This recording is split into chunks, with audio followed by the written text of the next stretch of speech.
We all like to believe that when we are home behind our shut and locked doors and shut and locked windows, tucked away inside of our bedroom under our covers, that we're safe, that our family members and their bedrooms, they're all safe. But in reality, that's not true.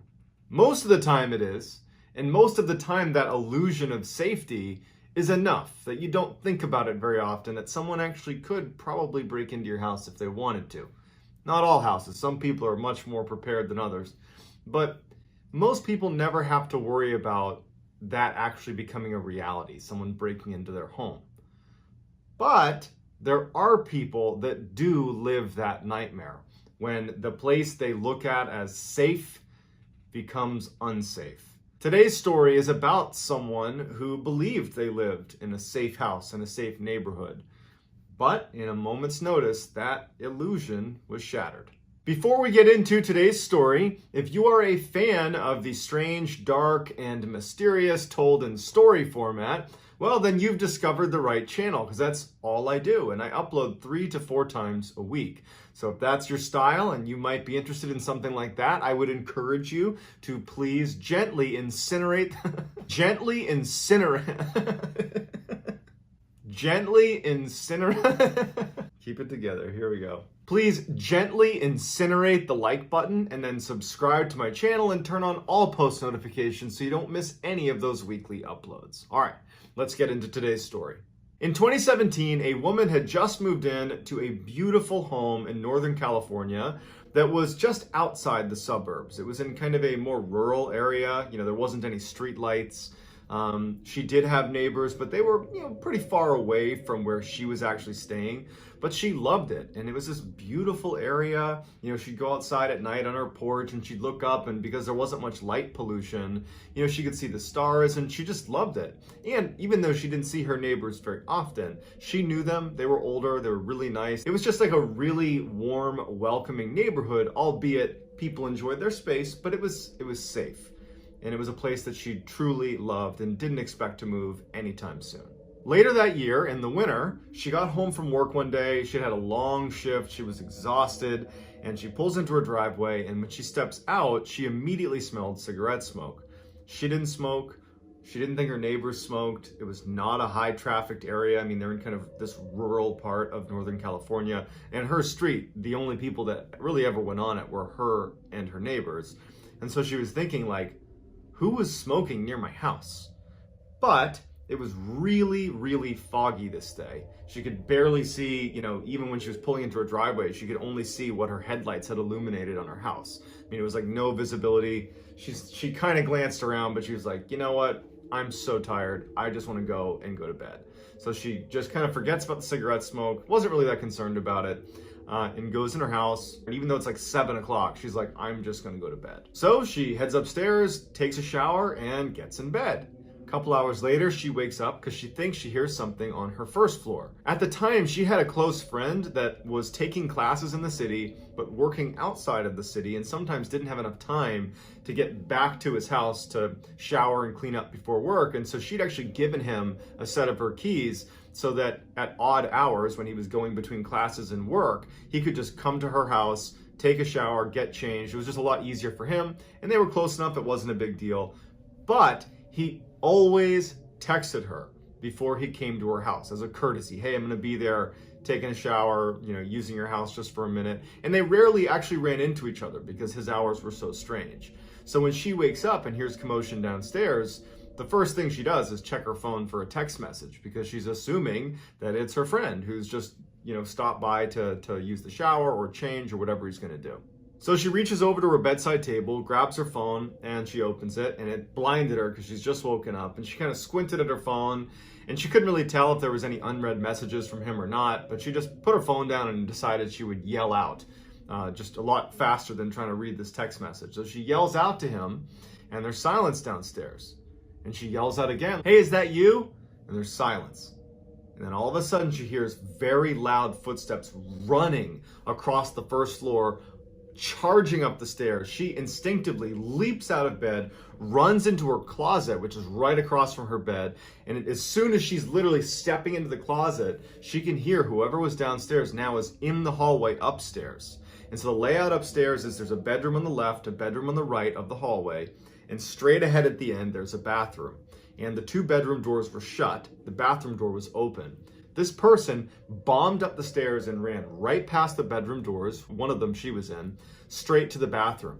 It allowed her an opportunity to pop open the attic crawl space that the access was inside of her closet. She pops that open and is able to clamber up into the attic, and is literally, her feet are still being sucked up into the attic as whoever that was, they realize she's not in the bathroom and they started charging back down. They punch open the door that she's in and they charge into her bedroom. She's trying to suck her legs up into the attic crawl space. She gets him up just in time and has her knees sucked up against her chest when he comes into her bedroom, flips on the light, and opens the closet. From her vantage point, she's looking down, and just because of the way the view was obscured, she could only make out that it was someone wearing like kind of tattered jeans with the cuffs rolled up and dirty work boots. This was definitely not her friend. And as she's looking at his shoes and pants, wondering if he's gonna poke his head in and look up and see this crawl space where she is, and she has nothing she can do. If he decided to reach up and get her, there's nowhere for her to go. She didn't have her phone, it was on the bedside table, and she's just hoping that he doesn't see her. Luckily, he turns around and starts rummaging through everything in her bedroom, basically looking for her. Flips the bed over, knocks over the dresser, and then he screams this loud scream of frustration. And as he's screaming, she pushes the little crawl space cover over the spot. So now she's completely tucked away inside of the crawl space and she can't see anything. And for the next several hours, this person was literally screaming and running around the house, punching walls, screaming, "Where are you?" Running down the hall, reopening the bathroom, going into the other bedroom, clearly knocking things over, just going crazy looking for this girl. And then it slowed down and she heard him walking around the house, and he would say periodically, "Gonna find you. No, you haven't left yet. I'm gonna find you." And she started smelling cigarette smoke. He was smoking inside of her house, and then she realized that he was probably at her house when she first got in. That's why she smelled the cigarette smoke. For hours, she huddled inside of this attic crawl space that realistically is a little bit obscured inside of the closet. You would need to be looking for it to see it. And she just hoped that he didn't find her. And so she started counting. She figured, if I can just count to 1,000 with silence downstairs, if I can do that, that means he's probably gone. And so she would start counting, and she'd get to like 200, and then she'd hear him whispering or yelling or knocking something over, and she'd go back down to 0. And so all night, she basically would try to count to 1,000 until finally she did, without it being interrupted. It was probably like 5 or 6 in the morning. So it's been hours and hours of this guy looking for her in her house. And she believed that it was safe enough for her to open up the attic crawl space and kind of peek back into the room. And so she moves the attic crawl space, the little square piece of wood that blocks the crawl space, she lifts it up and moves it. And she can now see that just from her little vantage point to where his feet were, that she could see before, that clearly things have been broken. There's glass on the ground. She can see there's clothes on the ground. And she wriggles down. There's no sign of him. It's been a while since she heard him. And she darts across her now destroyed bedroom. Her bed's been flipped. Things have been broken. There's holes in the wall. She gets her phone and goes right back in the crawl space. She calls the police and is like whispering as she's talking to them, because now she's worried that maybe he heard her and he's gonna come back. She really doesn't know if he's gone. She just knew she had to call the police. Otherwise she was dead if he was still there. She gets the police on the phone. They say, "We'll be right there. Stay where you are."